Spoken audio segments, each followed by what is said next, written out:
Hello students, welcome to you in your YouTube channel Daksh tutorials. आज हम आपको exercise 3.3 का क्वेश्चन नंबर 2 समझाएंगे, जिसमें हमने लास्ट वीडियो में आपको उसके फर्स्ट और सेकंड दो पार्ट दे दिए थे। बाकी थर्ड नंबर से इसका थर्ड पार्ट से हम स्टार्ट करते हैं। तो जैसा कि थर्ड पार्ट में दिया गया है, आपको एक फिगर है, जैसा क्वेश्चन में पहले ही बता दिया गया है, कंसीडर द फॉलोइंग पैरेललोग्राम्स। ये सभी पैरेललोग्राम्स हैं। Find the value of unknown x y z की आपको वैल्यू फाइंड करनी है। जैसे आपको ये फिगर दिया हुआ है, कोई पैरेललोग्राम की अपोजिट साइड पैरेलल और इक्वल होती है। तो इसके बाद देखिए, हमें इस फिगर में जो कंडीशन दी हुई है उसके अनुसार हमें एक्स वाई जेड की वैल्यू फाइंड करनी है। आप देख रहे हैं यहाँ पे इसके डायगोनल है, परपेंडिकुलर पर बाइसेक्ट करते हैं क्योंकि ये दिया हुआ है, यहाँ पर ये 90 डिग्री का सिंबल बना हुआ है। तो एक्स की वैल्यू निकालना बहुत ही आसान होगी। हमने लिखा since x equal to 90 vertically opposite angle. जब दो लाइन आपस में इंटरसेक्ट करती हैं तो बनने वाले वर्टिकली अपोजिट एंगल आपस में इक्वल होते हैं। इसी प्रोसेस से एक्स इक्वल टू 90 डिग्री हो गया। इसके बाद एक्स प्लस वाई प्लस 30, यानी कि इस वाले पूरे ट्राइंगल में तीनों एंगल का सम 180 डिग्री हो जाएगा एंगल सम प्रॉपर्टी से। तो हमने x plus y plus 30 equal to 180 कर लिया। इसके बाद एक्स की वैल्यू हम निकाल चुके हैं पहले, तो वैल्यू पुट कर दी। और उसके बाद इसे सॉल्व करेंगे तो 90 प्लस 30 120 हो गया। 120 प्लस वाई इक्वल टू 180। 120 को तो ट्रांसफर कर देंगे तो 180 में 120 का कितना बचा 60। दैट्स वन वाई इक्वल तुम्हारा कितना आ गया 60। और एक्स भी निकाला है, वाई भी निकाला है, चिंता जेड निकालने की है। तो जेड और वाई आप देख रहे हैं ये दोनों लाइन आपस में पैरेलल होती हैं। ये ट्रांसवर्सल लाइन है। ट्रांसवर्सल लाइन को एक पैरेलल लाइन दो पैरेलल लाइन को एक ट्रांसवर्सल लाइन काटती है, तो अल्टरनेट एंगल इक्वल होते हैं। तो आपने लिखा z equal to y, z equal to y, क्योंकि अल्टरनेट इंटीरियर एंगल्स हैं। और वाई की वैल्यू आप पहले निकाल चुके हैं, therefore z equal to also 60। After that your next part of fourth one, जिसमें आपको ये फिगर दिया हुआ है और इसमें एक्स वाई जेड की वैल्यू फाइंड करनी है। क्या दिया हुआ है इसमें, देखिए एक्स दिया है, तो एक्स और 80 की हेल्प से ये दोनों एंगल एडजेसेंट एंगल हैं। और जैसे एंगल पैरेललोग्राम जो होते हैं वो सप्लीमेंट्री होते हैं। तो हमने लिखा since x plus 80 equal to 180 reason adjacent angles of parallelogram are supplementary. Supplementary का मतलब उनका सम 180 डिग्री होता है। तो x प्लस 80 इक्वल टू 180 हो गया। अब इसके बाद इसे सॉल्व करेंगे तो 80 उधर ट्रांसपोज हो जाएगा, 180 माइनस 80 हो गया, 180 माइनस 80 हो गया। और ये हमारा कितना आएगा 100 आ जाएगा। 180 80 माइनस करें तो x पर 100 आएगा, x की वैल्यू आ गई। अब इसके बाद y की तरफ देखते हैं, तो y और 80 आपस में अपोजिट एंगल है। तो आपने लिख दिया y equal to 80, opposite angles of parallelogram are equal, y equal to 80 हो गया। बात z की आती है, तो z और 80 ये करस्पॉन्डिंग एंगल होंगे। जब दो पैरेलल लाइन को कोई ट्रांसवर्सल कट करती है तो ये करस्पॉन्डिंग एंगल आपस में इक्वल होते हैं। इस प्रोसेस से z इक्वल टू 80 हो गया करस्पॉन्डिंग एंगल्स। इसके बाद last part of this question, आपको ये फिगर दिया हुआ है और इसमें आपको एक्स वाई जेड की वैल्यू फाइंड करनी है। तो आप देखेंगे यहाँ पर हम सीधे x की वैल्यू नहीं निकाल सकते किसी प्रोसेस से, लेकिन y की वैल्यू तो हम यहाँ से निकाल सकते हैं क्योंकि ये अपोजिट एंगल ऑफ पैरेललोग्राम है। तो आपने लिखा since y equal to 112 opposite angles of parallelogram are equal.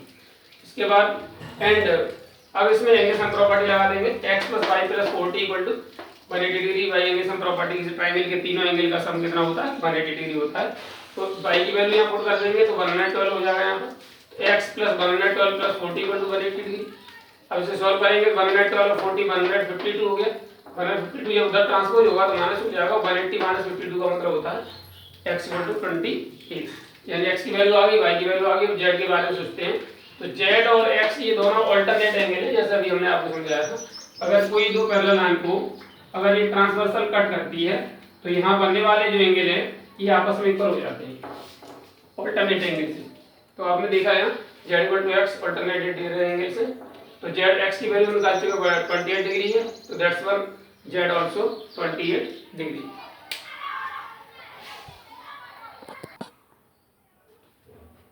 Now your question number third, in which saying that can a quadrilateral ABCD be a parallelogram if, क्या कोई quadrilateral ABCD एक parallelogram हो सकता है? क्या दे ये कंडीशंस दी हुई है। जैसे पहली कंडीशन दी है उन्होंने D plus B equal to 180 degree. अगर किसी क्वाड्रिलेटरल के अपोजिट एंगल का सम 180 डिग्री हो तो वो क्वाड्रिलेटरल हो सकता है क्या? तो क्या वो पैरेललोग्राम हो सकता है? तो देखिए अपोजिट एंगल 180 डिग्री हमने आंसर लिखा है can be but not need to be, लेकिन हो सकता है लेकिन जरूरी नहीं है, क्योंकि ये उसी कंडीशन में होता है जब ये हमारा रेक्टेंगल हो अथवा स्क्वायर हो। क्योंकि रेक्टेंगल और स्क्वायर भी आपके पैरेललोग्राम की कैटेगरी होती है।